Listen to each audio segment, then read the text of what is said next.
Hi ಎಲ್ರಿಗೂ ನಮಸ್ಕಾರ, welcome to my channel. ಇವತ್ತಿನ ವಿಡಿಯೋದಲ್ಲಿ ಒಂದು ವಿಶೇಷವಾದ ವ್ಯಕ್ತಿಯ ಬಗ್ಗೆ ತಿಳ್ಕೊಳ್ಳೋಣ.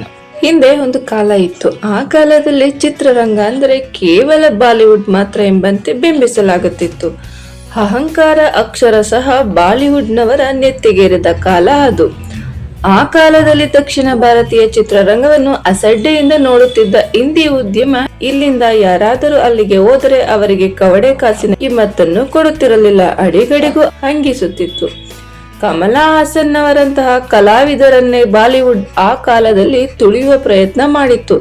ಏಕ್ ದುಜೆ ಕೆ ಲಿಯೆ ಚಿತ್ರದ ಮೂಲಕ ಕಮಲ್ ಹಾಸನ್ ಹಿಂದಿ ಚಿತ್ರರಂಗಕ್ಕೆ ಹೋದಾಗ ಸಕಲ ಕಲಾವಲ್ಲಭನ ಪ್ರತಿಭೆ ಕಂಡು ಬೆರಗಾಗಿದ್ದ ಹಿಂದಿ ಉದ್ಯಮ ಹಿಂದಿ ಉಚ್ಚಾರಣೆ ಸರಿಯಿಲ್ಲ ಎನ್ನುವ ಕೊಂಕು ಮಾತುಗಳನ್ನಾಡಲು ಶುರು ಮಾಡಿತ್ತಂತೆ.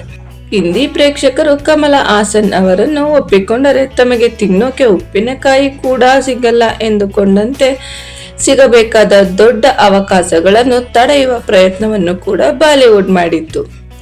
ಬಾಲಿವುಡ್ನವರ ಈ ರಾಜಕೀಯ ಮತ್ತು ಕುತಂತ್ರದಿಂದ ಹಲವಾರು ಮಂದಿ ಹಿಂದಿ ಚಿತ್ರರಂಗಕ್ಕೆ ದೀರ್ಘದಂಡ ನಮಸ್ಕಾರ ಹಾಕಿ ಮರಳಿ ಬಂದಿದ್ದು ಇದೆ. ಸದ್ಯ ರಜಿನಾ ಕ್ಯಾಸಂಡ್ರಾ ತಮಗಾದ ಇಂಥದ್ದೇ ಒಂದು ಅನುಭವವನ್ನ ಹಂಚಿಕೊಂಡಿದ್ದಾರೆ. ರಜಿನಾರವರು ಕನ್ನಡದ ಸೂರ್ಯಕಾಂತಿ ಸಿನಿಮಾದ ಸುಂದರಿ. 15 ವರ್ಷಗಳ ಹಿಂದೆ ಕನ್ನಡ ಚಿತ್ರರಂಗಕ್ಕೆ ಬಂದಿದ್ದ ರಜಿನಾ ಕನ್ನಡಿಗರ ಹೃದಯವನ್ನು ಗೆದ್ದಿದ್ದರು. ಇವರ ಮೌನಿ ನಾನು ಹಾಡು ಇಂದು ಕೂಡ ಫೇಮಸ್ ಅಂತಾನೆ ಹೇಳಬಹುದು. ಸೂರ್ಯಕಾಂತಿ ಚಿತ್ರದ ನಂತರ ಚಿತ್ರರಂಗದಲ್ಲಿ ರಜಿನಾ ಒಂದೊಂದೇ ಮೆಟ್ಟಿಲನ್ನೇರಿದರು. ತೆಲುಗು, ತಮಿಳಿನಲ್ಲಿ ಒಂದಾದ ಮೇಲೊಂದರಂತೆ ಅವಕಾಶಗಳನ್ನು ಪಡೆದುಕೊಂಡರು. ಹಿಂದಿಯಲ್ಲಿ ಕೂಡ ಅವರು ಮಿಂಚಿದರು. ಇದರ ನಡುವೆ ಆಗಾಗ ತಮ್ಮ ಮಾತುಗಳಿಂದ ಸುದ್ದಿಯಾಗಿದ್ದರು. ಹುಡುಗರು ಮ್ಯಾಗಿ 2 ಒಂದೇ 2 ನಿಮಿಷದಲ್ಲಿ ಮುಗಿದು ಹೋಗುತ್ತೆ ಎಂಬ ಹೇಳಿಕೆಯನ್ನು ಇನ್ನೂ ಕೆಲವರು ಮರೆತಿಲ್ಲ. ಇಂಥ ರಜಿನಾ ಸದ್ಯ ಬಾಲಿವುಡ್ನಲ್ಲಿನ ಪ್ರಯಾಣ ಮತ್ತು ಅನುಭವವನ್ನು ಹಂಚಿಕೊಂಡಿದ್ದಾರೆ. ಈ ಕುರಿತು ಅವರು ಸಂದರ್ಶನವೊಂದರಲ್ಲಿ ಮಾತನಾಡಿದ್ದಾರೆ. ಬಾಲಿವುಡ್ನಲ್ಲಿ ನೆಲೆ ಕಂಡುಕೊಳ್ಳಲು ತುಂಬಾ ಸಮಯ ಹಿಡಿಯಿತು.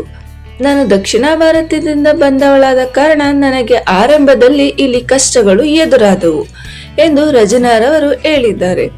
ತುಂಬಾ ಜನ ನನ್ನನ್ನು ಅವಮಾನ ಮಾಡಿದ್ದಾರೆ, ಕೀಳಾಗಿ ನಡೆಸಿಕೊಂಡಿದ್ದಾರೆ.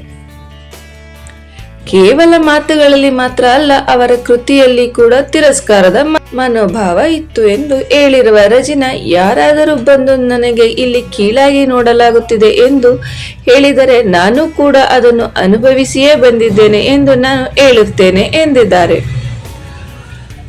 ನನ್ನ ಹಿನ್ನೆಲೆ ದಕ್ಷಿಣ ಭಾರತವಾಗಿರಬಹುದು, ಆದರೆ ನನಗೆ ಹಿಂದಿ ಚೆನ್ನಾಗಿ ಓದಲು, ಬರೆಯಲು, ಮಾತನಾಡಲು ಬರುತ್ತದೆ ಎಂದು ಹೇಳಿರುವ ರಜಿನಾ, ಇಲ್ಲಿಯವರೆಗೆ ನಾನು ಮಾಡಿದ ನನ್ನ ಎಲ್ಲಾ ಹಿಂದಿ ಚಿತ್ರಗಳಿಗೆ ನನ್ನ ಪಾತ್ರಕ್ಕೆ ನಾನೇ ಧ್ವನಿ ನೀಡಿದ್ದೇನೆ ಎಂದಿದ್ದಾರೆ. ಆದರೂ ಕೂಡ ಕೆಲವರು ನಮ್ಮನ್ನು ಅಪ್ಪಿಕೊಳ್ಳಲ್ಲ ಎಂದು ಬೇಸರ ಹೊರ ಹಾಕಿರುವ ರಜಿನಾ, ದಕ್ಷಿಣದವರು ಎಂಬ ಕಾರಣಕ್ಕೆ ಇಲ್ಲಿ ಹಲವರು ನಮ್ಮನ್ನು ಹೊರಗಿನವರಂತೆ ಕಾಣುತ್ತಾರೆ ಎಂದು ಹೇಳಿದ್ದಾರೆ.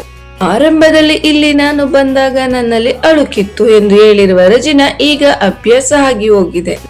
ನಾನು ಎಲ್ಲಿಯೇ ಇದ್ದರೂ ಅದನ್ನು ನಾನು ನನ್ನ ಮನೆ ವಾತಾವರಣದಂತೆ ನೋಡುತ್ತೇನೆ.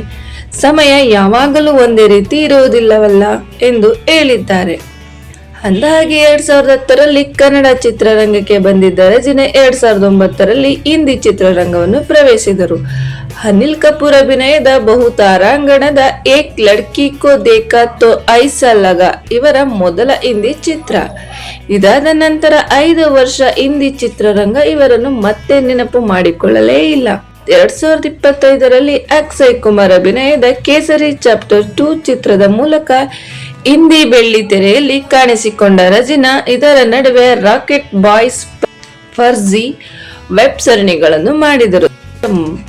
ಸದ್ಯ ಮಧುರ್ ಭಂಡಾರ್ಕರ್ ನಿರ್ದೇಶನದ ದಿ ವೈಫ್ಸ್ ಚಿತ್ರದಲ್ಲಿ ರಜಿನಾ ಅಭಿನಯಿಸಿದ್ದು, ಬಾಲಿವುಡ್ ಕುರಿತು ರಜಿನಾ ಆಡಿರುವ ಮಾತುಗಳು ಸದ್ಯ ಚರ್ಚೆಗೀಡಾಗಿದೆ ಅಂತಾನೆ ಹೇಳಬಹುದು. ಇದಾಗಿತ್ತು ಇವತ್ತಿನ ಮಾಹಿತಿ. ನಿಮ್ಗೆ ಇಷ್ಟ ಆಗಿದ್ರೆ ಲೈಕ್ ಮಾಡಿ, ಶೇರ್ ಮಾಡಿ.